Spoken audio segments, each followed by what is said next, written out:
নমস্কার বন্ধুরা, আশা করি সবাই খুব ভালো আছো আর আমিও অনেক ভালো আছি। তোমাদের সবাইকে আমার পরিবারে অনেক অনেক স্বাগত। তো আজকে আমি বানাতে চলেছি মটরশুঁটির কচুরি, সেটাই তোমাদের সাথে শেয়ার করবো বলে এসেছি।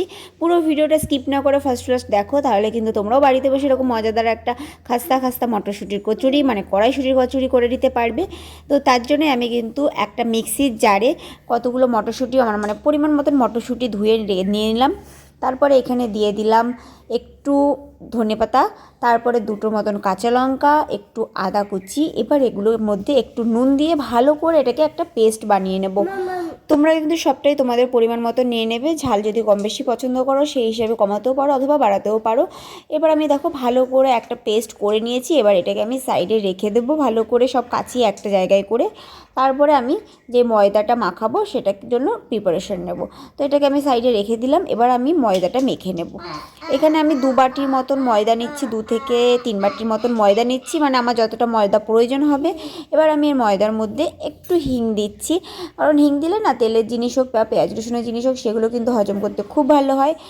আর একটু তেল দিয়ে ভালো করে এটাকে ময়াম দিয়ে মাখিয়ে নেব। এর মধ্যে আমি নুনটা দিচ্ছি না, কারণ নুনটা তো পেস্টের সাথে করাই আছে, এর জন্য কিন্তু নুনটা আমি স্কিপ করছি। এবার এগুলোকে আমি সব ভালো করে একসাথে মাখিয়ে নেব। আগেই কিন্তু আমি এর মধ্যে জল অ্যাড করছি না, কারণ মটরশুঁটিটার মধ্যে অনেকটা পরিমাণ জল রয়েছে, আর সেটা যদি ভালো করে ময়দার সাথে মাখানো হয় তাহলে ডোটা একদম রেডি হয়ে যাবে। জল কিন্তু অনেক সময় লাগে না। তো তোমাদের যদি কম বেশি হয়ে যায় সেক্ষেত্রে তোমরা জল ইউজ করতে পারো।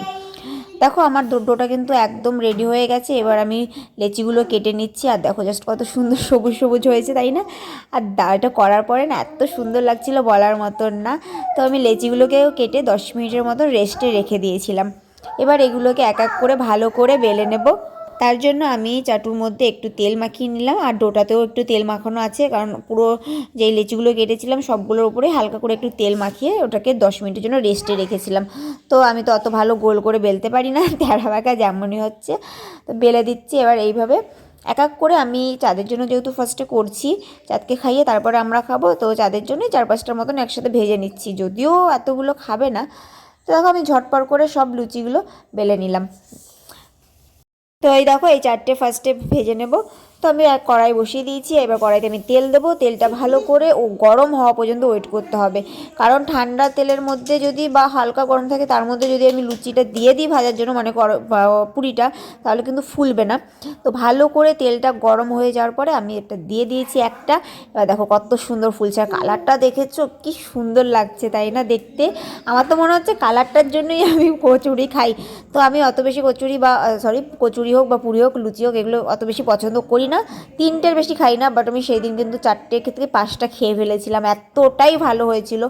আর এর আগেও মটরশুঁটির কচুরি বা মটরশুঁটি পুরি এগুলো করতাম, কিন্তু সেক্ষেত্রে না আমি শুধু মটরশুঁটি আর তোমার নুন দিয়ে পেস্ট করে বানিয়ে ফেলতাম। বাট এবার আমি ধনেপাতা, কাঁচা লঙ্কা, আদা এগুলো দেওয়াতে টেস্টটা আলাদাই রকম এসছে। জাস্ট না করে খেলে বাড়িতে একদমই তোমরা বুঝতে পারবে না। তো এই ছিল আমার ছোট্ট একটা কড়াইশুঁটির কচুরির রেসিপি। তোমাদের কেমন লাগলো অবশ্যই কমেন্ট করে জানিও। তো চলো আজকে আমাদের সবাইকে টাটা।